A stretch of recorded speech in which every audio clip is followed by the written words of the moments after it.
भारत की ऊर्जा सुरक्षा यानी हमारे देश में पेट्रोल डीजल की सप्लाई को लेकर एक बहुत बड़ी खबर है। प्रधानमंत्री अभी यूएई यानी कि संयुक्त अरब अमीरात के दौरे पर हैं। ये दौरा भले ही 2.5 घंटे का था, लेकिन इस छोटी सी यात्रा में भारत और यूएई के बीच एक ऐसा समझौता हुआ है जो दोनों देशों के रिश्ते को एक नई ऊंचाई पर ले जा रहा है।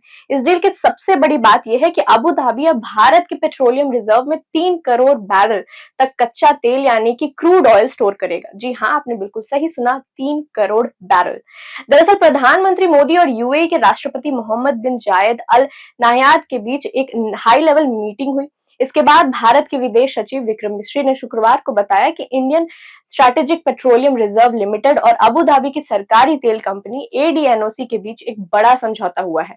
इसका सीधा मतलब यह है कि भारत के तेल रखने के गोदामों में अब यूएई की हिस्सेदारी बढ़कर 30 मिलियन यानी 3 करोड़ बैरल तक पहुंच जाएगी, जिससे संकट के समय में भारत को बहुत मदद मिलेगी। वैसे आपको बता दें कि यूएई कोई नया पार्टनर नहीं है। पिछले 25 सालों से यूएई भारत में निवेश करने वाला 7वां सबसे बड़ा देश रहा है।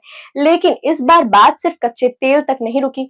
दोनों देशों ने भारत में रणनीतिक गैस भंडार यानी कि स्ट्रैटेजिक गैस रिजर्व बनाने पर भी सहमति जताई है।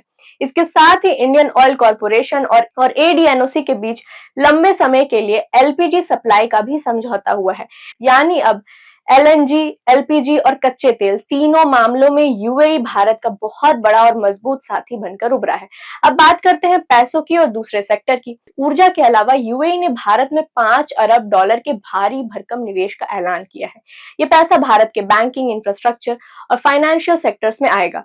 इसे आसान भाषा में समझते हैं, यूएई का एमिरेट्स एनबीडी बैंक भारत के आरबीएल बैंक में निवेश कर रहा है। अबू धाबी इन्वेस्टमेंट अथॉरिटी हमारे नेशनल इंफ्रास्ट्रक्चर इन्वेस्टमेंट फंड में पैसा लगा रही है और इंटरनेशनल होल्डिंग कंपनी भारत की समन कैपिटल में इन्वेस्ट कर रही है।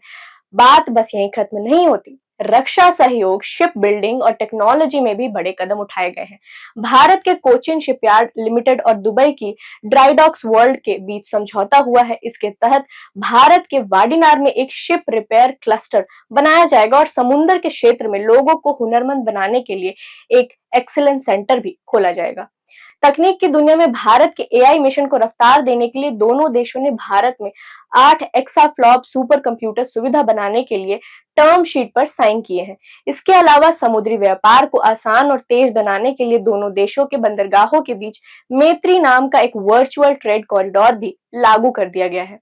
अब आप सोच रहे होंगे कि इस समझौते का टाइमिंग इतना खास क्यों है।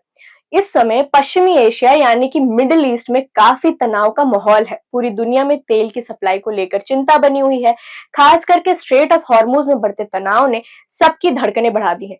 इसी को देखते हुए भारत और यूएई ने साफ कहा कि हॉर्मुज स्ट्रेट से जहाजों का सुरक्षित आना और बिना किसी रुकावट के गुजरना पूरी दुनिया की अर्थव्यवस्था और एनर्जी सप्लाई के लिए बहुत जरूरी है।